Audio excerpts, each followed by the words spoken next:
नमस्कार मित्रों, जय माता दी। स्वागत है आप सभी का हमारे YouTube चैनल में। तो दोस्तों, कैसे हो आप सभी? आशा करती हूँ कि आप सभी बहुत अच्छे होंगे और प्रार्थना करूँगी ईश्वर से कि आपको हमेशा खुश रखें। तो चलिए मेष राशि वालों, आज बहुत ही महत्वपूर्ण और ख़ास वीडियो की चर्चा करेंगे, यानी कि अगले 24 घंटों के बारे में। 11 अक्टूबर 2022 मेष राशि वाले जातकों के लिए कैसे रहेंगे, किस तरह से आपके साथ बड़ा धोखा होने वाला है, हर एक चीज़ को समझना होगा दोस्तों बहुत ही ध्यान से। तो वीडियो महत्वपूर्ण है, महत्वपूर्ण ग्रह गोचर के आधार पर बनाई गई ये। अनुरोध है दोस्तों आपसे कि इसे अंत तक जरूर देखें, पसंद आए तो लाइक करें, कमेंट सेक्शन में जय माता दी के जयकारे लगाएं, चैनल को सब्सक्राइब करें, बेल आइकन को प्रेस करें, साथ ही वीडियो को शेयर करना ना भूलें। तो चलिए शुरुआत करेंगे हर हर महादेव का नाम लेकर मेष राशि वालों। तो चलिए दोस्तों, अब बात कर लेते हैं अगले 24 घंटे यानी कि 11 अक्टूबर 2022 की। आखिर कैसे रहेंगे अगले 24 घंटे। लेकिन उससे पहले बहुत ही महत्वपूर्ण अनमोल विचार जो हम आपके साथ शेयर करना चाहते हैं। ये अनमोल विचार आपकी ज़िंदगी में सकारात्मक बदलाव लेकर आएंगे, साथ ही आपके जीवन जीने के तरीके को पूरी तरह से चेंज कर देंगे। खास उपाय भी बताएंगे जो बहुत महत्वपूर्ण रहेंगे आपके लिए। तो चलिए शुरुआत करते हैं वीडियो के अनमोल विचारों के साथ।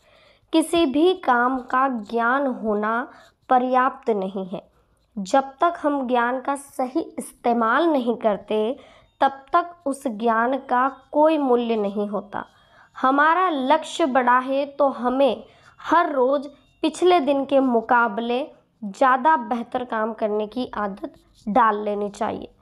जब हम रोज के कामों में ज़्यादा बेहतर होने लगते हैं, तब बड़े बड़े लक्ष्य भी आसानी से हम पूरे कर लेते हैं।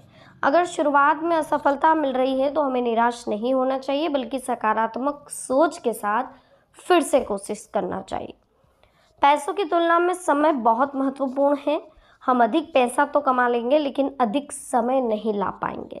इसलिए समय की वैल्यू को समझें। अभी जो समय है वो निकल रहा है, ये फिर लौट कर नहीं आएगा। बड़े लक्ष्यों में सफलता रातों रात नहीं मिलती। हमें हर रोज पिछले दिन से बेहतर सोचना पड़ता है। जिन लोगों के संकल्प मजबूत होते हैं, उन्हें असफलताएं रोक नहीं पाती। एक दिन उनका लक्ष्य पूरा होकर ही रहता है। अगर हम बार बार असफल हो रहे हैं तो ये बात ज़्यादा महत्वपूर्ण नहीं है, बल्कि महत्वपूर्ण ये है कि हम निराश हुए बिना बार बार कोशिश कर रहे हैं। लगातार कोशिश करते रहने से ही सफलता मिलती है। अगर किसी व्यक्ति का कोई लक्ष्य नहीं है तो वो जीवन भर ऊपर नीचे दौड़ता रहता है, लेकिन किसी मंजिल पर नहीं पहुंच पाता।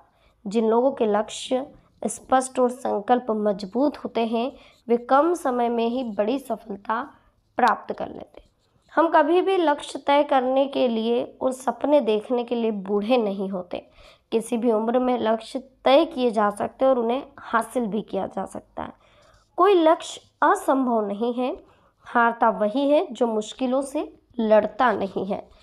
मुश्किल समय में भी लक्ष्य से भटकना कभी नहीं चाहिए। बाधाओं को अवसर में बदलें और आगे बढ़ें, तभी कामयाबी मिलेगी। अगर आप सोचेंगे कि ये बाधाएं आ रही है, मुश्किल आ रही है, हमसे तो नहीं होगा, तो कभी नहीं हो सकता। ये तो क्या, कुछ भी नहीं हो सकता। अगर पाना ही है अपने लक्ष्य को तो मुश्किलों से लड़ना सीखो, बाधाओं से लड़ना सीखो। जैसे ही आप मुश्किलों से लड़कर आगे निकल जाएंगे, ऑटोमेटिक लाइफ आपकी व्यवस्थित होना शुरू हो जाएगी। सबसे पहली बात तो जब भी मुश्किल आए, जब भी आपको लगे कि यार समय थोड़ा अलग लग रहा है, तो थोड़ा सा धैर्य रखें, थोड़ा संयम रखें, सब कुछ ठीक होता हुआ नजर आएगा। चलिए अब बात कर लेते हैं उपाय की, जो बहुत महत्वपूर्ण उपाय है 11 अक्टूबर 2022 मंगलवार के लिए। दोस्तों, मंगलवार के दिन हनुमान जी के मंदिर में जाकर के 2 मोतीचूर के लड्डू और पुष्प अर्पित करने हैं। लाल पुष्प अर्पित करें उन्हें, या जिस भी तरह के पुष्प अर्पित करें। एक दीपक चमेली के तेल का लगाना है शाम को 6 बजे बाद, 6 साढ़े 6 के बाद, मतलब कुछ भी 7 सवा 7 प्रदोष काल में।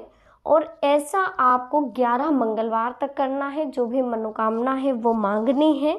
11वें मंगलवार से पहले आपकी सारी प्रॉब्लम सोल्व हो जाएगी, जो मनोकामना आपने मांगी है वो पूरी हो जाएगी।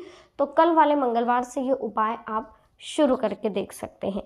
पहले मंगलवार पे 1 दीपक, दूसरे मंगलवार पे 2 दीपक और तीसरे मंगलवार पे 3 दीपक। अब आपको पता चलेगा कि कितने दीपक पे आपका काम होता है। ठीक है, तो ये था हमारा आज का बहुत ही खास और महत्वपूर्ण उपाय।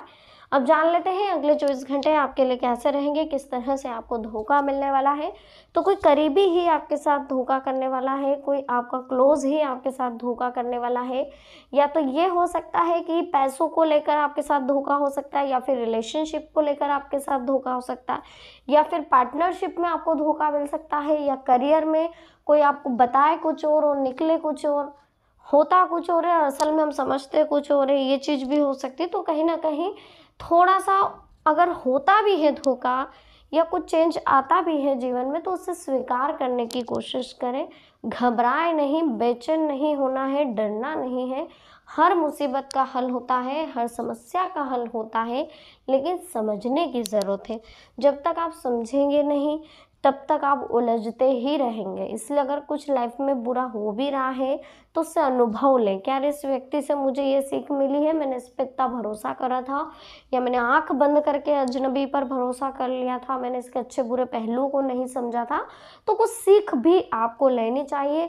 जब तक सोच पॉजिटिव नहीं होगी तब तक मुश्किलें आपको बहुत बड़ी नज़र आएगी। जैसे ही सोच आपकी पॉजिटिव हो जाएगी, मुश्किलें आपको आसान लगने लगेगी। ठीक है, देखिए किसी सार्वजनिक स्थल पर भी वाद विवाद होने की स्थिति दिखाई दे रही है। दूसरों के मामलों से आप खुद को जितना दूर रखेंगे उतना आपके लिए अच्छा है ना। कुछ समय आत्ममंथन और आत्मचिंतन में जरूर लगाएं। इससे आपको मालूम पड़ेगा कि हमारे अंदर क्या गलतियां हम कर रहे हैं, किस तरह से हमें बदलाव करना चाहिए। घर के वरिष्ठ सदस्यों के मान सम्मान और स्वास्थ्य का ध्यान रखें। लेन देन के मामलों में सावधानी बरतें। कोई जरा सी लापरवाही आपके संबंध को खराब कर सकती है। संतान की कोई नकारात्मक गतिविधि का आपको पता चलेगा, जिससे कि आपका मन खिन्न रहेगा, परंतु समस्याओं को शांतिपूर्ण तरीके से सुलझाने का प्रयास करें। हिसाब किताब के मामले में बिल्कुल आलस ना करें, क्योंकि नुकसान होने जैसी स्थिति बन रही है। कुछ नई जिम्मेदारियां आने से व्यस्तता बढ़ेगी। बिना बात किसी से भी ना उलझें। कोई भी समस्या आ रही है तो उसके निवारण के लिए उसकी तह तक जाना बहुत ज़रूरी है। ज़्यादा टेंशन नहीं लेना। कोई समस्या आ रही तो उसका सॉल्यूशन भी निकालेंगे, सब कुछ सही हो जाएगा, है ना।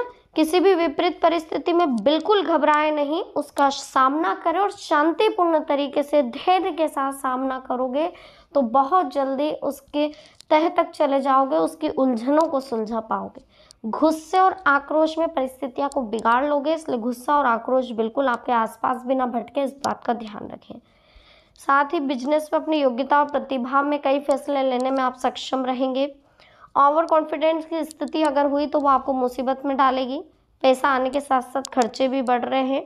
अगर किसी समय अनचाही यात्रा आप करना चाहते हैं तो उससे अभी परहेज करें, क्योंकि जब तक आपका किसी चीज़ में इंटरेस्ट ना हो, बेवजह कोई चीज़ नहीं करनी और बेमन से कोई चीज़ नहीं करनी। अपने लक्ष्यों को आँख से ओझल बिल्कुल ना होने दें। पारिवारिक मतभेद किसी वरिष्ठ सदस्य की मध्यस्थता से हल होगा, निश्चित सफलता मिलेगी। देखिए लापरवाही कर रहे हैं आप अपने लक्ष्यों के प्रति, जिसकी वजह से आपको नुकसान उठाना पड़ सकता है, तो लापरवाही बिल्कुल भी ना करें। समय आपके लिए सकारात्मक परिवर्तन लाएगा, लेकिन उसे समझना होगा। अगर धोखा हो रहा है तो कहीं ना कहीं वो भी आपको पॉजिटिव करने के लिए हो रहा है। अगर कुछ गलत हो रहा है, उतार चढ़ाव ज़िंदगी में आ रहे हैं, तो वो भी आपको पॉजिटिव करने के लिए आ रहे हैं। लेकिन जो उथल पुथल चल रही है, इसे समझना होगा कि ऐसा हो क्यों रहा है, इसके पीछे रीज़न क्या है ना। तो सबसे पहले तो आपको समझना होगा कि भावनाओं में आकर जल्दबाजी में किसी के साथ कोई वादा ना कर रहे, वरना इसके लिए आपको परेशानी उठानी पड़ सकती है। इसके साथ ही कोई अप्रिय घटना की सूचना आपको मिलेगी तो बिल्कुल बेचैन नहीं होना है, बहुत ही रिलैक्स होना है, पॉजिटिव होना है, बिल्कुल धैर्य और संयम के साथ अपनी सारी परिस्थितियों को, समस्याओं को सुलझाना है। ठीक है दोस्तों, आज की वीडियो में हमने आपसे बात करी है मेष राशि वालों के अगले 24 घंटों के बारे में, यानी कि 11 अक्टूबर 2022 के बारे में। वीडियो अगर आपको पसंद आई हो तो प्लीज़ लाइक करें, कमेंट सेक्शन में जय माता दी लिखें, चैनल को सब्सक्राइब करें, बेल आइकन को प्रेस करें, वीडियो को शेयर करना ना भूलें। तो मिलते हैं नेक्स्ट वीडियो में। अभी के लिए आप सभी को बहुत बहुत धन्यवाद। जय माता दी। हर हर महादेव।